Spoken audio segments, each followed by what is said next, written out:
Screen पे आप देख रहे हैं किस तरह से पीएसयू स्टॉक्स पिछले कई दिनों से एक्टिव थे और अनाउंसमेंट्स के बाद तो और आग लगती हुई नजर आई है।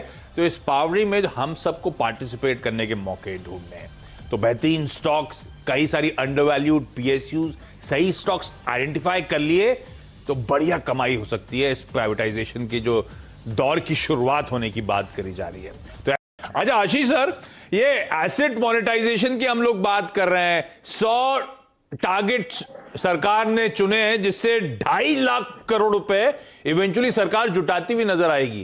ये 2.5 लाख करोड़ कुछ कम नहीं है क्या? हम लोग तो सिर्फ बीपीसीएल के सम ऑफ द पार्ट वैल्यूएशन पता नहीं कहां तक पहुंचा रहे थे सर। ठीक है आशीष, अभी जैसा माहौल बना हुआ है इक्विटी मार्केट्स का, मुझे कोई ऐसा डाउट नहीं है कि इतना पैसा रेज नहीं हो पाएगा। दूसरी बात ये कि सरकार को मालूम है कि जो नॉन कोर बिजनेसेस हैं उनको बेच देना ही बेटर स्ट्रेटेजी है, क्योंकि जैसा हमारे प्राइम मिनिस्टर जी ने भी कहा, there is no business of government to be in business. So non core businesses बिल्कुल डाइल्यूट होंगे, और इसके अलावा जहां पर भी कोई स्केल नहीं है या उनके लिए कोई स्ट्रेटेजिक वो नहीं है कि आपको इस बिजनेस में रहना जरूरी है, तब तक बिल्कुल वो बिजनेस डाइल्यूट होते रहेंगे।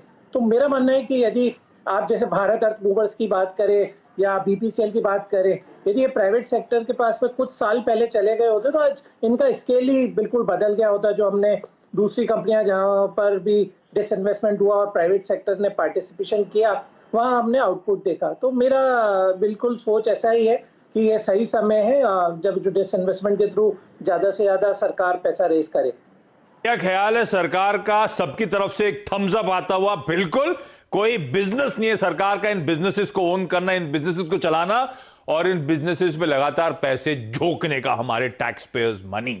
तो कुछ स्ट्रेटेजिक सेक्टर्स को छोड़ के बाकी जगह डिसइन्वेस्टमेंट करें, एग्जिट करें, प्राइवेटाइज करें, उस पैसे का ज्यादा बेहतर विकल्पों में इस्तेमाल किया जाए। अब बहुत बातें हो गई, समझ लिया हमने कि सब अच्छा हो रहा है, लेकिन स्टॉक्स कौन से जिस पे दाव लगाना है। तो आशीष सर, आपके साथ शुरुआत करता हूं। महेश्वरी सर, सबसे पहला स्टॉक जो सबसे ज्यादा इस पीएसयू स्पेस का आपको पसंद आता है और इस एक्सरसाइज के उस साइड, कहते हैं ना एंड ऑफ द टनल, बड़ा मोटा पैसा मेरा इंतजार कर रहा है सर। जी, सबसे पहला मेरा पिक रहेगा बीपीसीएल आशीष। मेरा मानना है कि जो सबसे बड़ा पैसा मिलने वाला है डिसइन्वेस्टमेंट से, वो इस कंपनी के थ्रू ही रेज होने वाला है। तो आज 1 लाख करोड़ के मार्केट कैप पे बीपीसीएल का काफी अभी भी अंडर वैल्यूड है, और मेरा मानना है कि जैसे जैसे डेट पास आएगी ये यहाँ से आपको 20% का रिटर्न तो बिल्कुल आंख बंद करके देने ही वाला है। सो सबसे सेफेस्ट बेट रहेगा बीपीसीएल। लास्ट क्वार्टर के नंबर्स भी कंपनी ने काफी अच्छे पोस्ट किए थे, और चूंकि अब क्रूड का साइकिल एक रिबाउंड हुआ है, $50 से एक क्वार्टर में क्रूड बढ़ के अब $65 तक हो गया है, तो जो इन्वेंट्री गेन, जो मार्केटिंग मार्जिन हैं, वो बीपीसीएल के काफी अच्छे रहने वाले हैं। और लास्ट क्वार्टर के तो आपने नंबर्स देखे ही, फिनोमिनल नंबर्स थे। तो मेरा सलाह रहेगी बीपीसीएल को, बिल्कुल आज जरूर स्टॉक काफी भाग गया है, फिर भी अभी भी बाय करें, या आपको स्टॉक 500 रुपए के पार मार्च महीने में ही देखने को मिल सकता है। 550 के टारगेट, तो 500 के पार इस मार्च के महीने में ही, अगले महीने आपको नजर आएगा, और इवेंचुअली 550 तक के टारगेट, और 550 अच्छे खासे यहां से 20% से ज्यादा के रिटर्न्स इमीडिएट तौर पे स्टॉक में देखने को मिलेंगे। लेकिन आशीष सर, ये बीपीसीएल का डिसइन्वेस्टमेंट वाकई इतना आसान है क्या?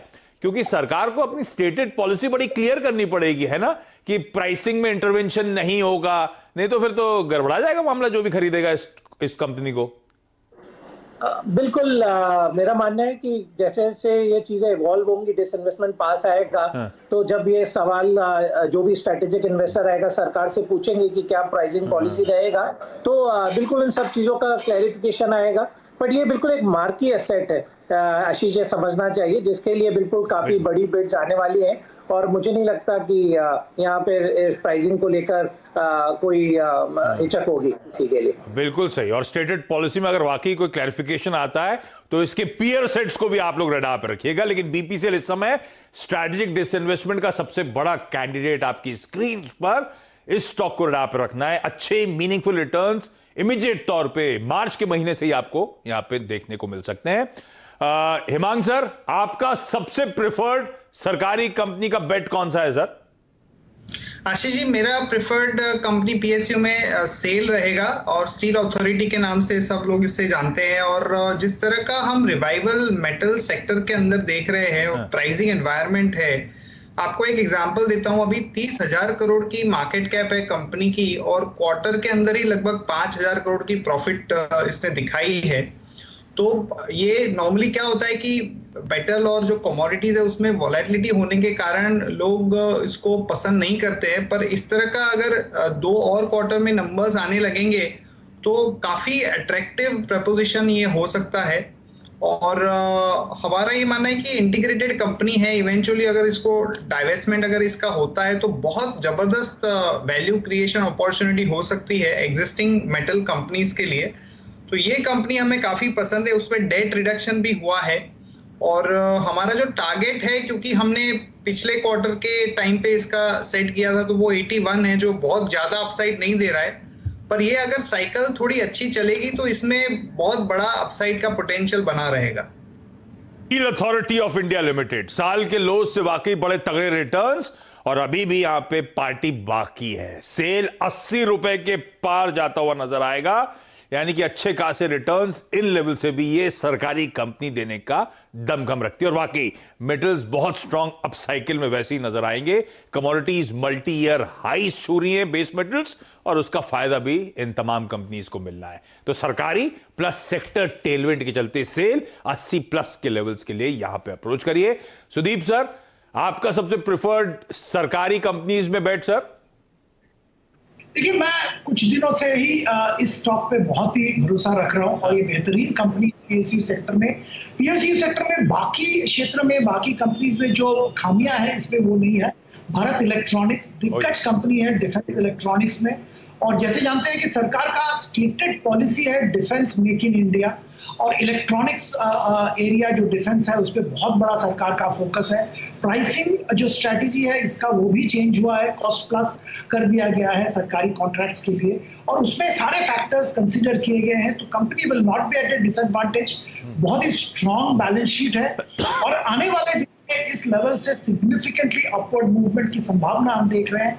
ऑर्डर बुक बहुत तगड़ा ऑर्डर बुक है, आने वाले दिनों में और भी ऑर्डर्स मिलने वाले हैं वो क्योंकि डिफेंस में इंडिया में मैन्युफैक्चर का फोकस है। जो फॉरेन कंपनीज है उनके लिए भी एक प्राइज्ड एसेट हो सकता है अगर सरकार इसमें डिसइन्वेस्टमेंट या कुछ share holding bulk share holding private companies को देने की सोचे। तो विद और without disinvestment BEL is my pick. 150 से 75 रुपए का टारगेट लेके एक साल के लिए चल सकते हैं यहाँ पे, और अगर डिसइन्वेस्टमेंट जैसा कुछ स्टेप सरकार की तरफ से लिया गया तो ये एक नया चेहरा में उभर सकता है। तो डिसइन्वेस्टमेंट नहीं भी कर रही सरकार तो एक साल में 25% के अपसाइड, और डिसइन्वेस्टमेंट की कोई भी हवा लगी तो तेजी पे आग लग सकती है। स्टॉक में बहुत वैल्यू है और वैसे भी बीईएमएल का स्ट्रैटेजिक इन्वेस्टमेंट की तैयारी तो चल ही रही है, तो अगर वहां पे चल रही है तो उसका रब ऑफ तो बीईएल में वैसे ही आपको देखने को मिलेगा। 250 के लेवल्स आपकी स्क्रीन पर। 3 स्टॉक सरकारी कंपनीज हमने डिस्कस कर ली। बीपीसीएल आपकी स्क्रीन पर है, बीईएल और सेल। 3 स्टॉक्स पे चर्चा हो गई। क्विकली अगले स्टॉक्स की बात कर ली जाए। आशीष सर, ये बीपीसीएल के बाद अगला कैंडिडेट कौन सा? जी, दूसरा स्टॉक भी मेरा बी से ही शुरू होता है आशीष। ये बीएमएल। अच्छा, जरूर इस स्टॉक में डिसइन्वेस्टमेंट करके सरकार को कोई बहुत ज्यादा पैसा तो नहीं मिलेगा क्योंकि मार्केट कैप 4-4.25 करोड़ का ही है। बट सरकार ने एक स्मार्ट काम ये किया कि उनके जो रियल एस्टेट एसेट है उसको अलग कर दिया है और ये जो एज अ बिजनेस है उसको ही डाइवेस्ट करेंगे। बट फिर भी कंपनी के पास में जो मेजर एडवांटेज है कि मेक इन इंडिया होने के कारण से जो सरकार का इनिशिएटिव है, जितने भी बड़े डिफेंस के और एरोस्पेस के ऑर्डर है वो इस कंपनी को ही आने वाले हैं। तो मेरा मानना है ये स्टॉक बिल्कुल एक री रेटिंग के लिए ड्यू है। अभी भी जो ओरिजिनल उनका आईपीओ आया था उससे कम प्राइस पे स्टॉक अवेलेबल है, और इसके अलावा इसमें चूंकि सरकार 26% हिस्सेदारी डाइल्यूट कर रही है तो इसका ओपन ऑफर भी आएगा। तो मेरा मानना है वो ओपन ऑफर कम से कम 1300 या उसके ऊपर के प्राइस पे आप देखेंगे। तो अभी भी इस रैली के बाद भी मेरी इस स्टॉक को बाय करने की सलाह रहेगी। मुझे याद है जब पिछली बार स्ट्रैटेजिक डिसइन्वेस्टमेंट की बात हुई थी तो स्टॉक कहां तक चला गया था। तो उससे तो अभी भी कहीं नीचे आपको इस समय ट्रेड करता हुआ नजर आएगा। तो BEML, BPCL के बाद BEML वो स्टॉक है जिस पे दाव लगा रहा है। सुदीप सर, आपकी तरफ से अगला स्टॉक कौन सा, BEL के बाद? जी, एक दिग्गज स्टॉक जो माइनिंग एंड मेटल स्पेस पे है, और जैसे हम जानते हैं माइनिंग में बहुत अच्छा अपस्विंग चल रहा है। आयरन ओर जो NMDC प्रोड्यूस करता है, आयरन ओर में हम लोगों का मानना ये है कि ग्लोबल प्राइसेस एक लेवल पे पहुंच गया है और इसी लेवल के आसपास अगला 3-4 साल रहेगा based on the demand supply. ये $100 पर टन के आसपास रहेगा। और NMDC का प्रोडक्शन बढ़ रहा है, दोनीमलाई माइन को लेके जो अनसर्टेनिटीज थे वो दूर हो रहे हैं। इन्होंने कस्टमर बेस डाइवर्सिफाई कर लिया है और स्टील प्लांट जो था वो सेपरेट होने के कारण इनका वर्किंग कैपिटल में बहुत अच्छा इंप्रूवमेंट हो जाएगा। ओवरऑल हम लोगों को लग रहा है करंट लेवल से करीब 150-60 तक जा सकता है एक साल के अंदर। यहाँ पे जरूर खरीदारी कर सकते हैं। यहाँ पे मैं वही बात दोहराऊंगा कि डिसइन्वेस्टमेंट, नो डिसइन्वेस्टमेंट, ये बहुत अच्छा स्टॉक है। डिसइन्वेस्टमेंट और नो डिसइन्वेस्टमेंट एनी विच वे इस कंफर्ट देता है, और डिसइन्वेस्टमेंट की अगर बात सामने आ गई तो शायद होपफुली ये स्टॉक्स और तूल पकड़े। तो कंफर्ट जोन में 150 के टारगेट्स का अप्रोच करिएगा। और इंटरेस्टिंगली आपकी स्क्रीन पे हेमांग सर आएंगे, और हेमांग सर ने भी NMDC ही चुना है, तो वो एक कंसेंसस बेट है। हेमांग सर, आपके टारगेट्स क्या हैं और आपको क्यों पसंद आ रहा है? सो आशीष जी, बेसिकली ये इसका जो टारगेट प्राइस हमारा है वो 140 का है। इसमें काफी अपग्रेड की पॉसिबिलिटी रहेगी। जस्ट 1-2 एक्स्ट्रा पॉइंट जो मुझे पसंद है वो ये है NMDC के कि ये डेट फ्री कंपनी है, इसके रिटर्न रेशियोज काफी अच्छे हैं और 8.5% के डिविडेंड यील्ड पे कंपनी मिल रही है।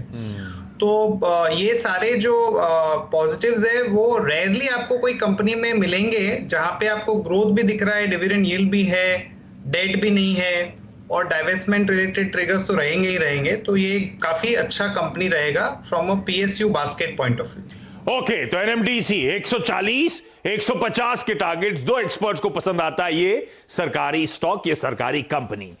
हमारे पास 6 बेहतरीन 6 नहीं, एक तो कंसेंसस है, तो 5 बेहतरीन PSU स्टॉक्स आपकी स्क्रीन पर। जो प्राइवेटाइजेशन की बात करी जा रही है, जो रिफॉर्म पुश की बात करी जा रही है, उसका बड़ा फायदा आपको यहां पे देखने को मिलेगा। और प्राइवेटाइजेशन और नो प्राइवेटाइजेशन, ये स्टॉक्स वैसे ही बहुत अच्छी सरकारी कंपनियां हैं जो कंफर्ट देती हैं। तो सेल हुआ, NMDC हुआ, BPCL हुआ, BEML हुआ और BEL हुआ। इन स्टॉक चाहे तो क्लिक करके इमेज रख लें, नोट डाउन कर लें। ये वो सरकारी कंपनीज हैं जिनको हमें रडार पर रखना है, जिनमें आज भी खरीदारी करने के बेहतरीन मौके